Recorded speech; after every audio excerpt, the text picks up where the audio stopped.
I look like a geisha girl right now. Every time I sit down to do videos, the amount of helicopters and planes that go over my head, which makes me really irritated. It's like midnight, I'm making a video, there's a helicopter going by. It's like 2 o'clock in the morning and I'm sitting here trying to do an ASMR video and a fucking helicopter is going by. And it's just like, what the fuck is going on? Who is flying a helicopter or a fucking plane at 2 o'clock in the morning? Hey guys, it's Ellie. Welcome back to the channel. I hope you guys are doing well. If you guys are new, my name is Ellie Arket, and on this channel I like to sit down, do my makeup, and talk about a true case at the same time. If you guys are interested in content like that, I highly suggest to like and subscribe. I'm the founder of Ellie Cosmetics. I have my own vegan, organic, cruelty-free makeup and skincare.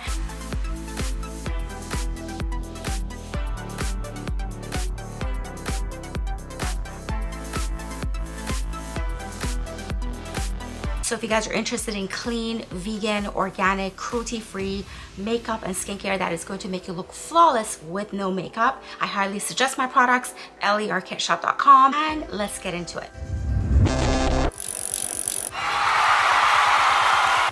Sometimes I think the people that commit these kind of like crimes, especially the story today that we're going to be covering is about twins, which I'm obsessed with twins, but they always like end up either really weird or I don't know, it's like they have each other and nothing else matters. I don't know, there's something psychologically kind of weird. It's making me think like I don't want to have twins. Like if I'm gonna down the line have kids or adopt kids and stuff, I always fantasize about like having twins because like I'm obsessed with twins, but it's making me think more and more that I will not be doing that. This story is more scary to me than sad because of how either these twins were like sociopathic, psychopathic, like narcissists, or they're like demonically possessed, which is so ironic because even their mother thought at some point that her daughters were like demonically possessed and she wanted to perform an exorcism on them. So today's case, we're talking about twins Jaz and Taz Whiteheads,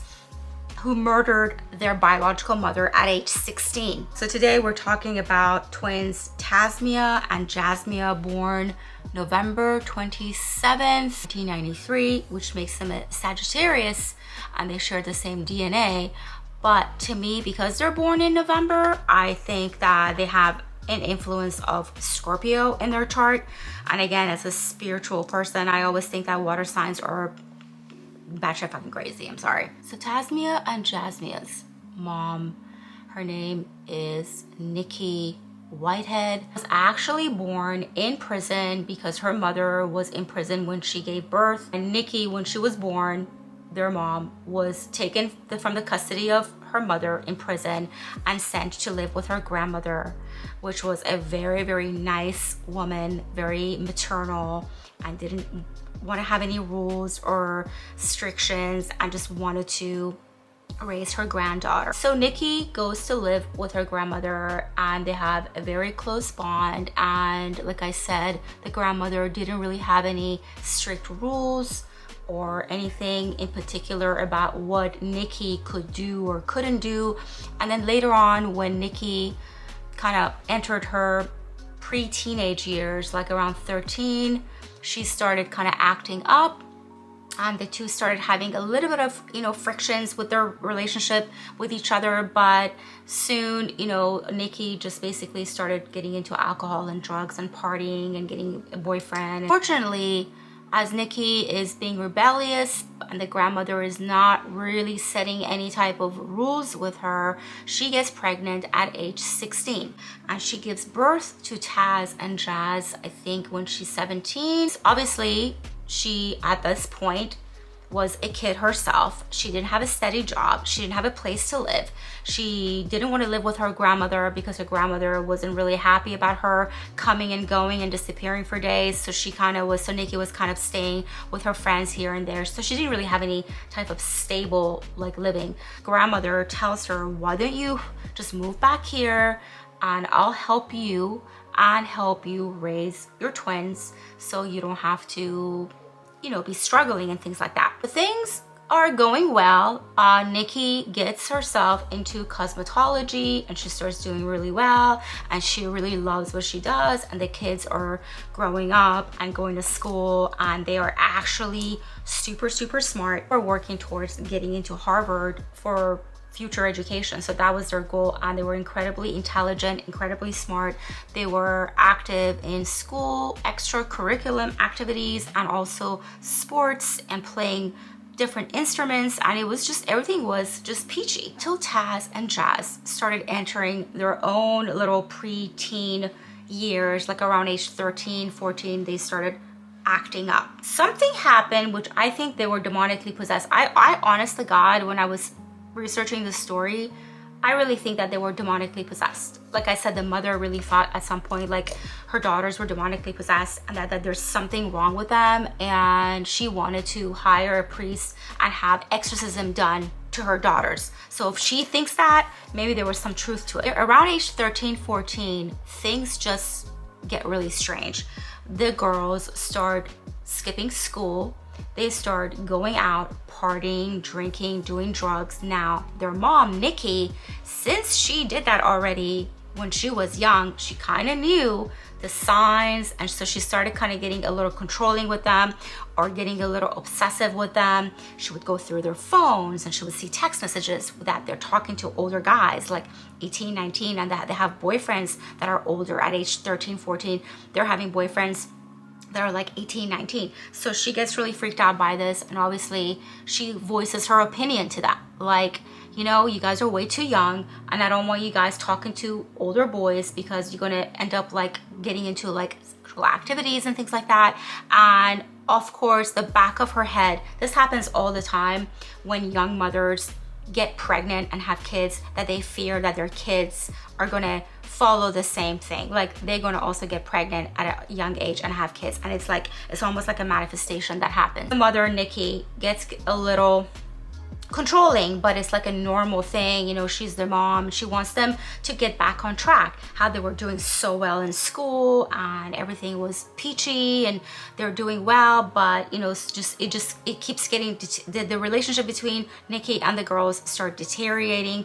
The kids start skipping more and more from school. They're hanging out with these boys, they're doing drugs, they're drinking, they're, you know, really out of control. Around this time, actually, Nikki meets a guy, and he's a truck driver, and Nikki moves in with him in a really nice kind of gated community or whatever. And because he was a truck driver, he was always gone, so it was always Nikki and the girls at the house. They move in, and the girls don't want to live with their mother because she's really overbearing, and she's trying to be controlling about who they can see and who they can date and all that stuff. So they just start clashing all the time, and like I said, the mom is just really concerned about the girls being involved with these older boys. And one time, as she's going through their phone, she sees these kind of very suggestive text messages between the girls and these older boys that are their boyfriends. And one of these days, she shows up to one of the girls' boyfriend, I don't know which one, Taz, I think, and she physically pulls her out of the boyfriend's house and drags her to the car and says, "You're not allowed to see this boy anymore." So they get into this huge argument and this huge fight. And as they're driving, and I don't know what speed they were driving, but Taz, I think it was Taz, opens the car door and jumps out and just then starts walking home, like as if nothing happened. Now the girls are showing signs of dissociation a little bit, like there's no emotion, there is no like remorse, there's no anything. They just like have no feelings for their mother. There's just rage and hatred towards her, and they just hate her guts.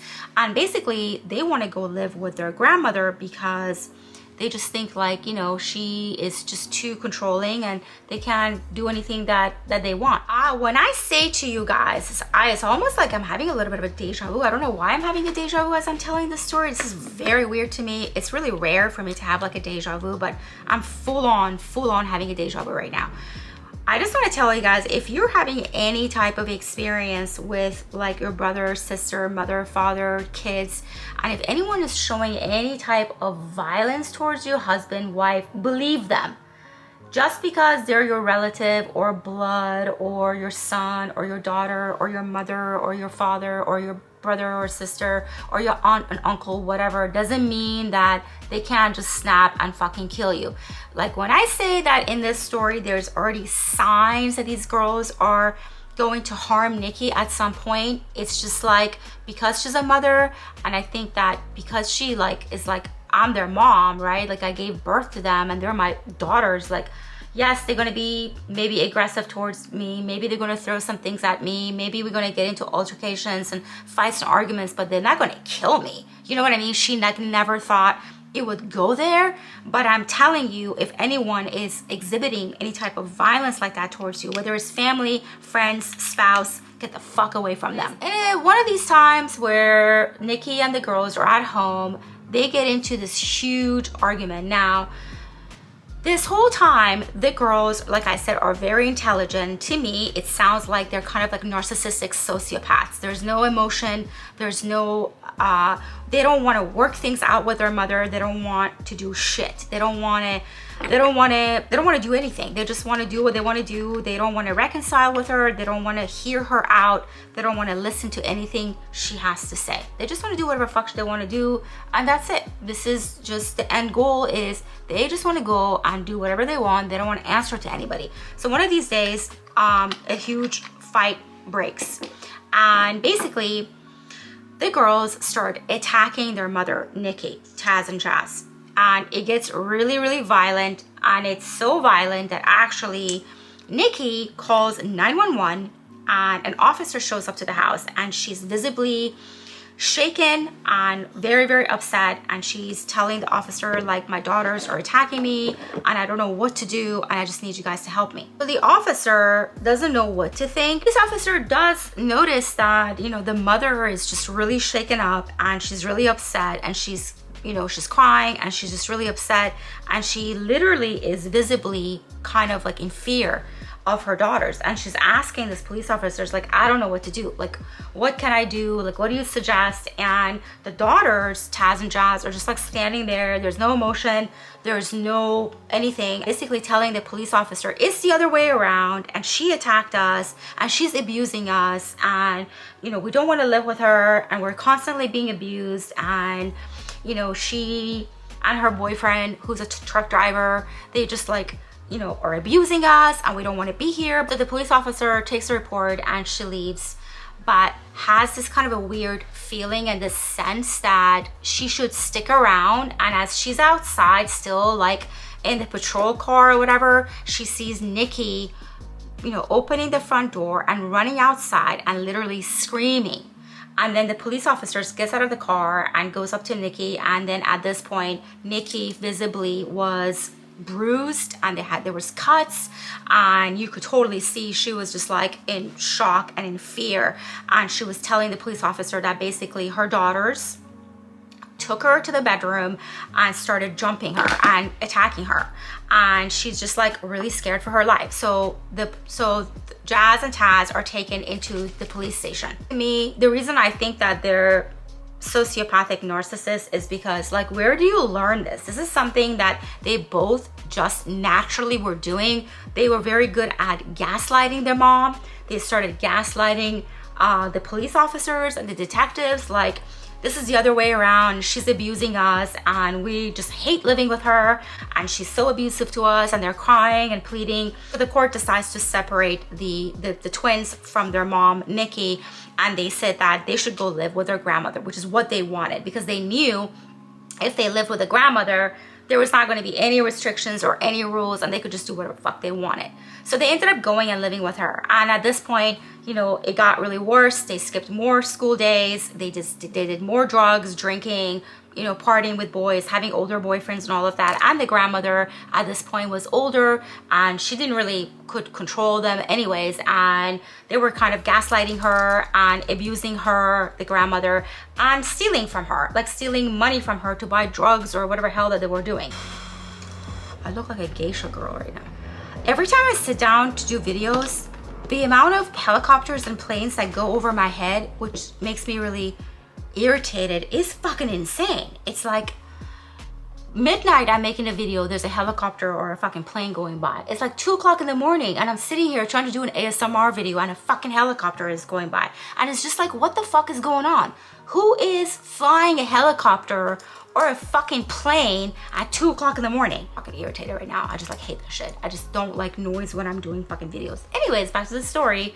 Just losing my shit right now. So the girls go and live with their grandmother and things just get worse with their behavior and they're just like fucking doing crazy shit and no one's holding them accountable for their actions. The grandmother can't say anything to them. They're stealing from her, they're gaslighting her, they're abusing her, and things are bad. Now the mother, Nikki, desperately wants to get the girls back and have them like live with her again. So she, you know, she goes to, they do like counseling and stuff like that. And anyways, so Nikki gets the girls to come live with her again. And she throws like the biggest welcome home party for them, invites their friends, invites family. And she's like super excited and she's doing so much. It reminds me of like when you're in an abusive relationship and you're putting a lot of like effort into the relationship and the other person just doesn't give a fuck about you, which I have had that experience and it's really like devastating because you're just like, what the fuck is going on? Like, am I the only one that cares about this relationship because this other person doesn't give a fuck? And that's basically how it was. Like the girls just like didn't give a fuck. They didn't want to be with her. They didn't like their mother. They hated her. And also like in their diary later on, it was discovered that they were just like kept thinking about how they could take revenge on her. Like they just wanted to take revenge on her and they just like hated her guts and they just wanted to figure out how they're gonna, you know, I don't know, like kill her, shit like that. Yeah, like loosely it's what they're saying in their journal. So anyways, the girls don't participate in this welcome home party and they don't give a fuck. They don't want to be there. They hate their mother. They let her know. And so this kind of dysfunction continues. Like I said, this continues and basically one day the girls don't want to get up for school. So the girls are now living with Nikki and basically it's a regular school day morning and the girls don't want to get up to go to school and Nikki's like, you guys gonna get up and you guys gonna go to school and you're gonna get back on track and I want you guys to get back into your extracurricular activities and you know, you guys want to go to Harvard. Girls get super mad and they start fighting with her and arguing with her and basically they jump her and they grab things around the house and they start throwing it at her. The girls grabs the kitchen knife and starts attacking the mom and she cuts her mom's arm. She cuts Nikki's arm and she starts bleeding and screaming and she runs to the front door and she actually runs outside. She goes to the next door neighbor and she starts pounding on the door, trying to get help. She doesn't know what to do and no one is home. No one's answering, which is so fucked because if somebody was there, I think she would probably still be alive today. So she's pounding on the door, the neighbors, no one's there, no one is opening the door. Now, while she's outside, like across the street or next door, the girls come outside and they start gaslighting her and they're saying, we're sorry, mom, and we just don't know why this got, you know, whatever, to this level, just come back in. So the girls convince the mom to come back inside, that they're gonna get ready for school and that they're sorry that the fight and the argument escalated to this level. So they convince her and she believes them and she goes back inside the house. She goes back inside the house and the door is closed. Both the girls jump on her, pin her to the ground, and they start stabbing her. Now, the autopsy showed later that basically she was stabbed 80 times in the face, the neck, and her stomach. It's fucking insane, but it's like 80 times, being stabbed 80 times. But she was still alive and the girls were trying to figure out, well, how are they going to kill her because she's still like breathing and she's still alive, and they want to go to school because they want to create an alibi for themselves. I'm going to use my black lipstick Hallows Eve to outline my lips just a little bit, and then I'll put the red in the middle of it. I'm just explaining what I'm doing. All my lipsticks are velour liquid lipsticks and they're vegan and organic, so you can use it for eye makeup, eyeshadows, blush, lipstick obviously, and it's eye safe and it's organic and they all smell like candy. And I use my black lipstick for eyeliner and all that stuff too.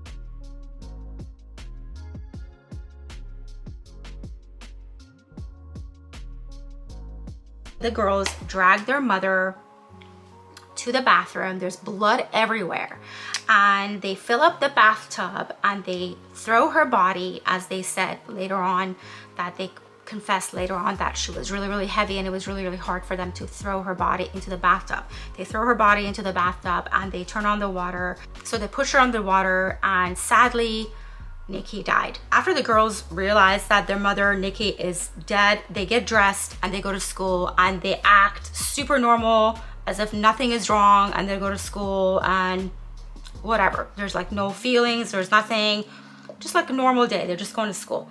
Now, what they do is they come back from school and they call 911 and they start screaming and saying how they came home and they found their mom dead in the bathtub and how there's blood everywhere. The police comes, crime scene investigators come, and they soon realize how most of the injury that Nikki suffered was in the face, the neck, and it was just, they obviously from experience, like, this is personal. This isn't someone breaking in and just trying to stab and kill somebody because they want to like steal the TV. This seems like a personal thing. So they take the girls into the police station and they're like, you know, what do you think? Who do you think that would have done this to your mom?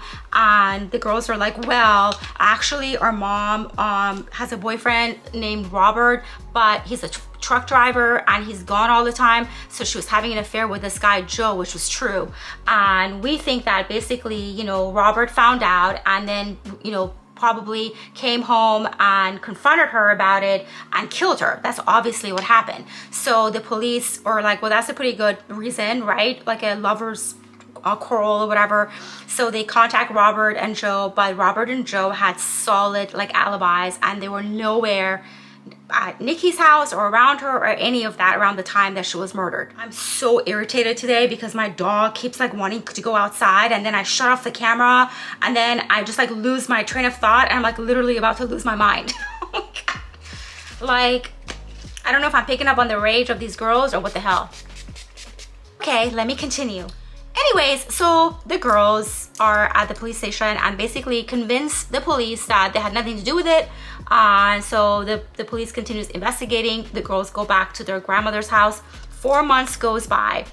While they were at the police station, one of the girls, I don't know which one, started biting her arm. And they were like, why are you doing that? And she's like, oh, I do that when I'm stressed out. Now, meanwhile, it's been said in the reports that basically the girls like to watch CSI. It's almost like they want to learn how to murder somebody, how to come up with like alibi, all that shit. So it's very, very interesting because it's like they learn all of this stuff from watching like TV, which is, I always used to say that, and actually my parents always say that, like, why do, you know, why is there TV shows or movies where they show like step by step like how to murder somebody and cover it up? Like, there's so many TV shows or movies that kind of show you how to be a fucking psychopath or a killer or to kidnap people. It just like, it's like a manual, and a lot of people learn how to do all of this stuff from watching TV. The police, they later on from dental records and stuff, like, realized that basically Nikki had bitten one of the girls' arms. So at this point they started getting some evidence that the girls were involved in the murder of their own mother.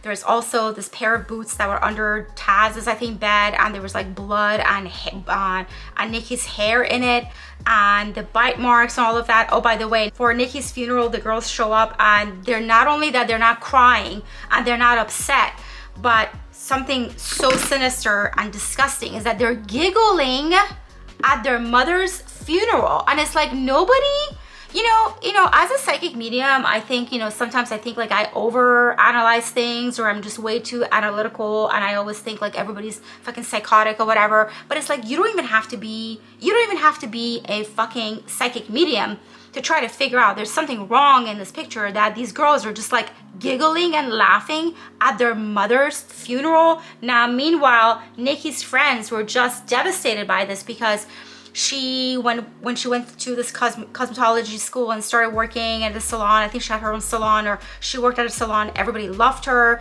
She was kind, she was nice, she was bubbly. Everyone loved coming to her. So she had a lot of friends and family that absolutely adored her. The only people that hated her were her own biological daughters, her twin daughters, which is insane. It's like no one else had any issues with her. The only people that had an issue with her were her own biological daughters, her twin daughters, which is insane. So anyways, later on, it takes a while for the police to get their shit together and realize that yes, indeed, the girls are guilty. So they bring them back into the station and they're like, we know you guys are involved. So they offer them like a plea bargain. Like if you guys confess, because it was still like circumstantial, you know what I mean? Like maybe somebody could have planted those things like in the house or tried to put the blame on them. So it's still circumstantial evidence. So they pleaded guilty, and because they pleaded guilty, they got 30 years in prison, and now they're currently still in prison. And the story is just very scary. And I just think, like, I just want to say, if you ever experience any type of violence from anybody in your life, your boyfriend, your husband, your girlfriend, your kids, your grandmother, I don't give a fuck who, you need to end the association, the relationship, the friendship, and get the fuck away. Because I'm a survivor of domestic violence, and I can tell you that sometimes I think back about the number of times I could have been killed because this person used to tell me how he wanted to kill me, and he just thought that he couldn't leave me, but maybe the way he could actually leave me, because he was obsessed with me, was that if he killed me, then he could just leave me, because then I'm not going to be alive. But if I'm alive, he doesn't want to leave me because he doesn't want me to be with anybody else. That kind of shit. Okay, so like I've experienced being with a psychopath, so I'm just telling you guys, at the time, you know, in the moment, you're just like, no, this person loves me. Like how could my own daughters or my brother or sister or my grandmother or my uncle or my wife or my husband kill me? Like time and time again, we have seen how a lot of these murders are the closest person to you, which is why I'm not married and I don't have kids. And I always think about, like, if I want to adopt kids, what the fuck would I do? Am I going to go and like find out the biological, like, you know, like, is there anything wrong with their brain? Are they sociopathic, narcissists? Like, just send them through like a psychology like training, and just like, it's scary. I just think it's scary. Like, if your kids are adopted or biological, they still have, there's been a number of cases where they kill their parents or their friends or their own siblings. It's just wild, you guys. It's just wild. But I feel so bad for Nikki, because obviously Nikki was the victim here. She tried everything. She tried to do everything she possibly could to just create a loving, good relationship between her and her daughters. And even though she wasn't there initially with them growing up because of some other situation, drugs and alcohol, whatever she was dealing with, it's still, she really tried to like make amends later on. And it's just, the girls just wanted to take revenge on her. Like I said, later on they found in their journal that they were basically fantasizing about taking revenge on their mother, killing her, and just, it's just nuts. It's just really, really nuts. Like I said, this story is more scary than sad, because you never think like a 16-year-old like girl would like try to sit there and come up with like how to murder like their mother, like twins. And it's like they share the same DNA, they're obviously think alike, and I think probably one of them was like the dominant than the other. And the reason I wanted to cover this story is because I watched a twin film last night, and I can't remember the name of it, but Superman, the hot guy, what's his name, is in it. And fucking planes again. I'm just gonna fucking shoot myself right now. It just kind of made me want to do like a twin story, because I watched this movie last night. I can't remember the name of the movie, but it's like this twin brothers, and one of them is this dominant and the other one is kind of like, you know, mentally challenged. And so he takes advantage of getting the other twin brother to do the crimes, and then he comes across as like, and people don't know that they're twins, so they get away with murdering and kidnapping and doing all sorts of shit. So because I watched that movie, it made me want to do like a twin story, and that's why I researched and found this story for you guys. Anyways, let me know your thoughts down below. Please get out of any type of domestic or violent situation that you guys are in. It's not worth it. It's not going to get any better. You don't know what those people are thinking in their heads, and it's just not worth it. Maybe it's like educational for you, and if you were in a similar situation, just get the fuck out. Okay, love you guys, be safe, and I'll see you guys in the next video. Bye guys.